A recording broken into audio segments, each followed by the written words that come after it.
Boa tarde, pessoal, e bem-vindos a mais um episódio do Rumores da Inês, o seu podcast semanal sobre a vida e carreira da cantora Taylor Swift. Eu sou Rafaela e nas redes sociais vocês me conhecem como Do Ré Mi Fá. No episódio de hoje eu tenho um recadinho para dar antes da gente voltar no tempo lá para 2005 e continuar a nossa timeline da carreira de Taylor Swift. Vocês sabem que além do podcast, eu também tenho um TikTok exclusivo sobre Taylor Swift, eu posto conteúdos diários. Eu também falo muito sobre Taylor Swift, respondo dúvidas tanto no Twitter quanto no Instagram. Eu sou Do Ré Mi Fá em todas as redes sociais. Além disso, eu também posto conteúdos legendados de Taylor Swift. Então, eu já legendei todas as turnês, já legendei shows aleatórios, já legendei entrevistas. E eu sempre busco trazer conteúdo diário para vocês, pro fandom de Taylor Swift do Brasil, que é um pouco abandonado pela própria Taylor e suprir essa falta. Se você gosta do meu trabalho, a partir de agora, você pode me apoiar lá no Apoia-se, apoia.se/rumoresdainês, com valores a partir de R$ 5,00 mensais e de, no máximo, R$ 30,00 mensais, para ficar acessível para todo mundo. E aí, todos os apoiadores do meu trabalho vão receber no final do mês, começando a partir do mês de outubro, vão receber no final de todos os meses, um compilado de tudo que a Taylor Swift fez, para inteirar vocês sobre tudo que rolou no mundo Taylor Swift naquele mês. Se naquele mês não tiver acontecido nada, a gente estiver num deserto Swift, como já aconteceu em outros momentos, eu vou criar conteúdos exclusivos para lançar no último dia do mês ou no primeiro dia do mês. A gente ainda tá vendo como é que isso vai funcionar, mas com certeza vai sair uma vez por mês para os apoiadores do meu trabalho. Eu criei metas a serem alcançadas lá no Apoia-se, então para vocês verem para onde vai o dinheiro que vocês podem apoiar, para vocês verem que realmente é para melhorar a qualidade aqui do podcast e também a qualidade dos meus vídeos. Não é porque eu quero o dinheiro de vocês para me sustentar, não. A minha ideia realmente é comprar um celular melhor, é comprar um microfone melhor aqui para o podcast, talvez um notebook para as edições e etc. Então, se uma contribuição de a partir de R$ 5,00 mensais é compatível com o seu estilo de vida, com a sua realidade e não vai comprometer gastos importantes que você tem aí, e você gostar do meu trabalho o suficiente para achar que eu mereço um apoio, vai lá no apoia.se/rumoresdainês, se inscreva, vire um rumorento, não sei, eu preciso criar um nome para vocês, gente. Um fofoqueiro, gosto de chamar vocês de fofoqueiros. Beleza? Muito obrigada quem ouviu o recadinho até aqui, sem pular pra frente. E agora vamos sim voltar no tempo e continuar nossa timeline da carreira de Taylor Swift. Solta a vinheta.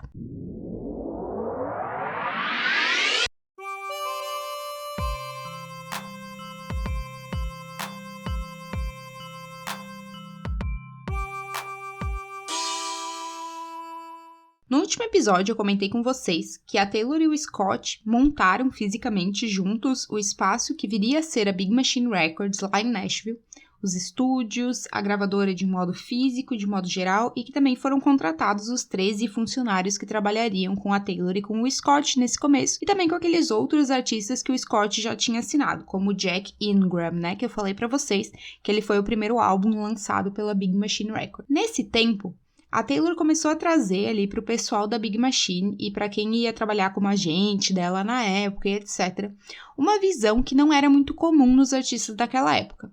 Ela disse que ela queria se conectar com os possíveis fãs dela de maneira online e de maneira pessoal. Naquela época, 2005, estava começando a ter perfis de famosos nas redes sociais, era muito o MySpace, o YouTube, que estavam começando, assim, e era muito impessoal a forma como esses perfis eram feitos.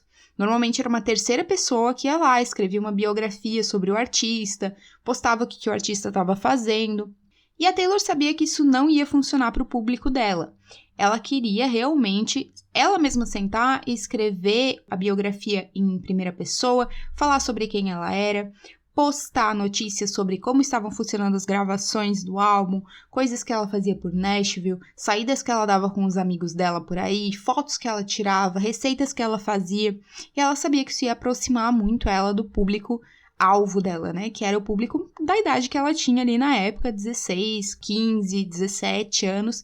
Ia ser o público que ia gostar de Taylor Swift a partir daquele momento. A Taylor afirmava que isso era bem importante pra ela, porque ela disse que era o sonho dela que os artistas que ela gostava tivessem esse tipo de conexão com os fãs, tivessem esse tipo de proximidade com os fãs.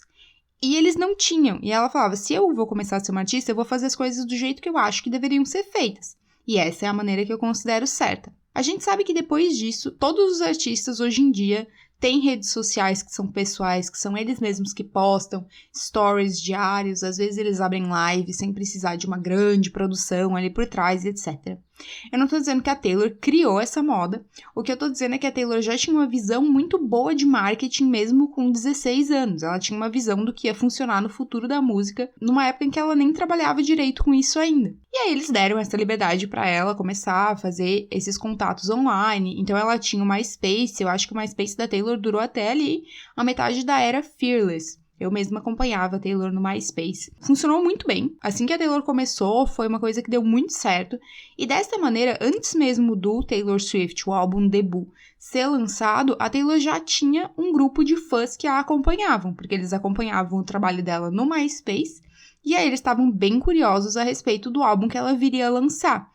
O que seria diferente se ela não tivesse tendo esse contato online com as pessoas, que o álbum dela seria alguma coisa totalmente inesperada, que ninguém ia nem saber quem ela era quando ele fosse lançado, e eles iam ter muito mais trabalho para começar a encontrar esse público para Taylor Swift. Esse processo da gravação do primeiro álbum, do álbum debut, ele foi baseado naquelas 150 músicas que a Taylor já tinha composto durante o tempo de trabalho dela com os compositores de Nashville e também quando ela trabalhava sozinha antes mesmo de, começar ali todo esse processo de ser uma artista em Nashville.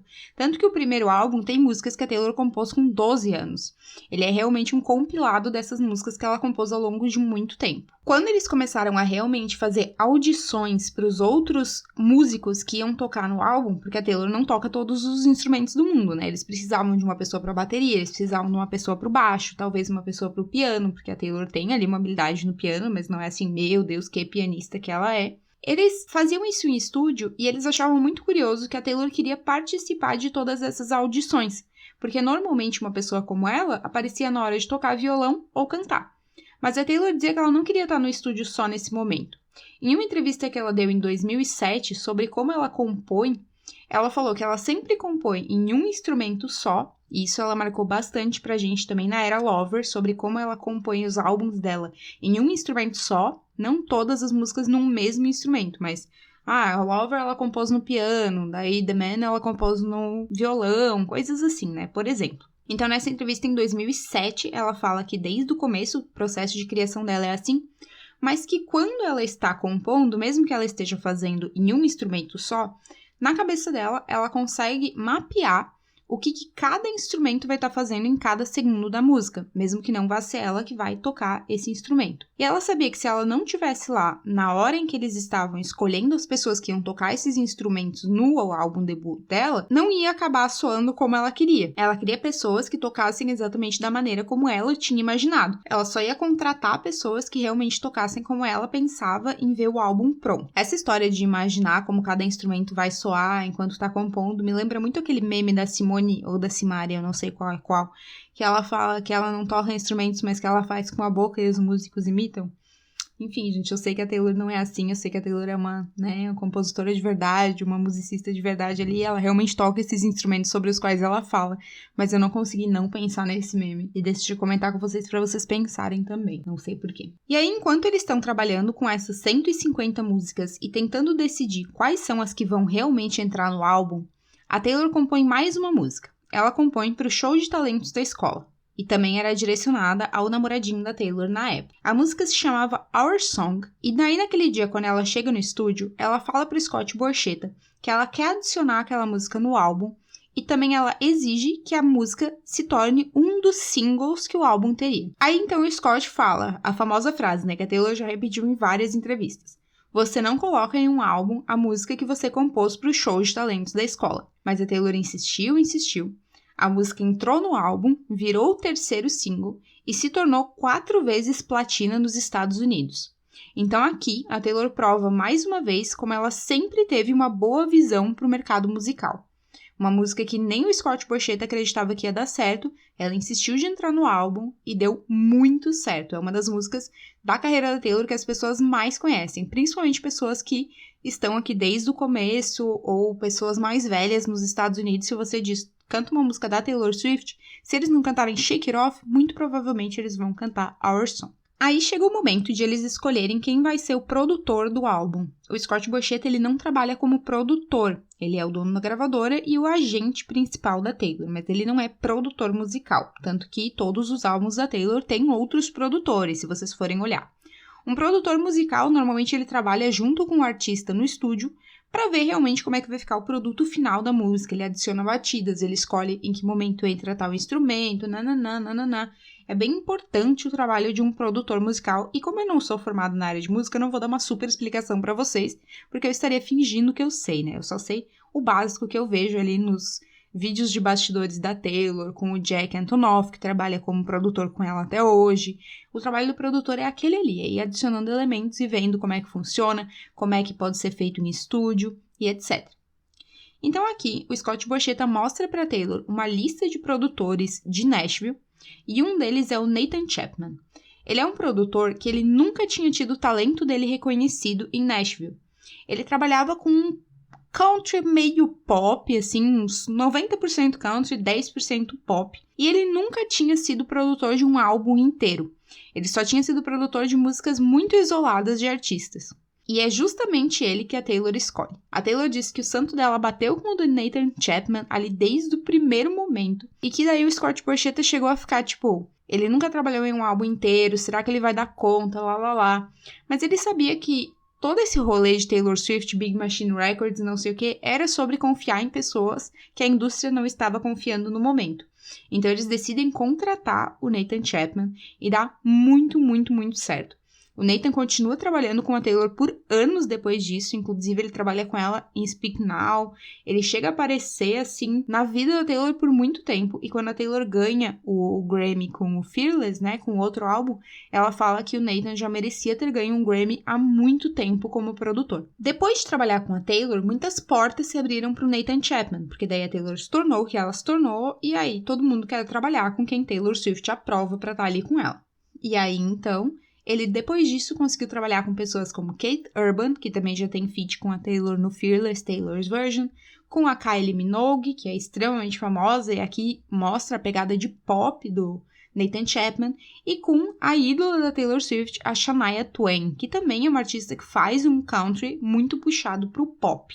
Juntos, Taylor Swift, Nathan Chapman e o Scott Borchetta decidem que o álbum vai ser feito de 11 faixas, todas compostas por Taylor Swift. 7 são compostas com a Liz Rose, sobre quem eu já falei aqui no podcast, que é uma das compositoras mais famosas de Nashville. Ela, inclusive, anos depois, trabalhou com a Taylor em All Too Well, em Mean, então ela é uma compositora muito importante na carreira da Taylor. A Place in This World, ela compôs junto com o Robert Ellis Orwell e com o Angelo Petraglia, e Mary Song, ela compôs com o Brian Maher. As outras 3 faixas são composições solo de Taylor Swift. Já no primeiro álbum, ela assina composições inteiramente solo. O Chapman assina a produção de 10 das 11 faixas, e The Outside é a única que não é ele que produz, e é produzida pelo Robert Ellis Orwell. Todo mundo ali na Big Machine sabia que o grande diferencial da Taylor para qualquer outro artista de country na época é que ela não queria falar de coisas clichê só para as pessoas se identificarem. Eu vejo que isso era uma tendência do country na época nos Estados Unidos e é uma tendência muito forte do sertanejo aqui do Brasil, que é falar sobre noitada, falar sobre ser ignorado no WhatsApp, falar sobre sair pra beber, falar sobre date, não sei o que, histórias fictícias que a pessoa inventa ali só pro público se conectar. E a Taylor disse que ela não queria fazer isso, ela queria falar sobre experiências pessoais porque ela sabia que isso faria com que pessoas da idade dela se identificassem com a música dela. E o pessoal da Big Machine sabia que esse era o diferencial da Taylor. Então, a Taylor defendia que se ela pudesse falar sobre temas reais para ela, coisas que realmente estavam acontecendo com ela naquele momento, meninas que tivessem a idade dela e estivessem ouvindo, formariam com ela um link, uma conexão muito mais especial e duradoura do que se ela contasse ali uma história mentirosa, uma história que nem aconteceu com ela, que não passaria a mesma emoção, tanto no palco quanto na gravação, e formaria talvez mais conexões, mas que seriam mais frágeis do que aquelas que ela conseguiria com uma conexão genuína, com uma música genuína. E isso é a mais pura verdade. Nos Estados Unidos, principalmente, o grupo de fãs de Taylor Swift de hoje em dia, apesar de sempre ter gente nova chegando, mas o grupo tá ali desde o começo. Só acompanha, são pessoas que hoje em dia já têm filhos, etc. Esses filhos estão virando Swifties também. Mas são pessoas que reforçam essa conexão com a Taylor desde 2006. E, né, essa que vos fala é uma delas. Uma das que caiu ali de amores por essa conexão muito genuína com a artista Taylor Swift lá no debut. E eu tô aqui até hoje exatamente por causa disso. Existe uma frase que diz, né? Você se apaixona por Taylor Swift pelas suas músicas, mas você fica pelo caráter dela. Eu acho que é exatamente isso. A gente consegue ver muita verdade na Taylor e aí a gente se mantém ao lado dela. Ela estava, mais uma vez, com uma visão incrível de mercado, com uma carreira extremamente genuína e foi isso que fez ela dar certo desde o início. Quando o álbum estava musicalmente pronto e gravado, a Taylor e o Scott se sentam para decidir o visual, as cores, tudo que seria utilizado na divulgação do álbum. Ela fala que ela desenhou rascunhos de como ela queria a capa, que é uma coisa que ela faz até hoje. Ela faz uns desenhos mó feio para passar para o fotógrafo mais ou menos a ideia do que ela quer ali para a capa. Inclusive, a gente tem acesso a esse desenho do 1989, né? Saiu nos diários de Taylor lá no Lover. E também aqui ela cria o conceito de esconder mensagens secretas nas letras de música do encarte. Quem me acompanha lá no TikTok sabe que eu já falei várias vezes sobre essa história das mensagens secretas escondidas nos booklets dos álbuns, mas para quem nunca assistiu um vídeo meu falando sobre isso, eu vou resumir o que é. O booklet do álbum, que é aquele livrinho que tem a capa e aí depois tem um livrinho assim, que vem no acrílico dos álbuns, ele tem as letras das músicas, né? Normalmente tem a letra das músicas. Nesses álbuns da Taylor, essas músicas são inteiras escritas em letra minúscula, e aí, do nada, você encontra uma letra maiúscula perdida ali no meio da letra. Se você juntar essas letras maiúsculas, você tem uma dica sobre para quem a Taylor compôs aquela música ou aquele álbum. Isso foi uma tradição que a Taylor manteve até o 1989. É a partir de Reputation que não tem mais as mensagens secretas. Muitos me perguntam por que ela parou de fazer as mensagens secretas e eu acho que é porque a partir do momento em que se formou esse grupo de pessoas na internet que dissecam tudo que ela lança assim ao extremo, em conjunto, isso perderia a graça, porque as pessoas já iriam... O álbum saiu, as mensagens secretas já estariam postadas lá na internet. E isso era uma coisa que não acontecia nos primeiros álbuns. Realmente era uma experiência que os fãs tinham sozinhos. Isso aconteceu comigo. Eu lembro que um dia eu tava olhando as fotos do meu Fearless, e aí, eu nem tinha me tocado disso durante o debut, eu só me toquei durante o Fearless, e eu olhei e pensei, por que tem letras maiúsculas aqui? Será que se eu juntar, forma uma palavra?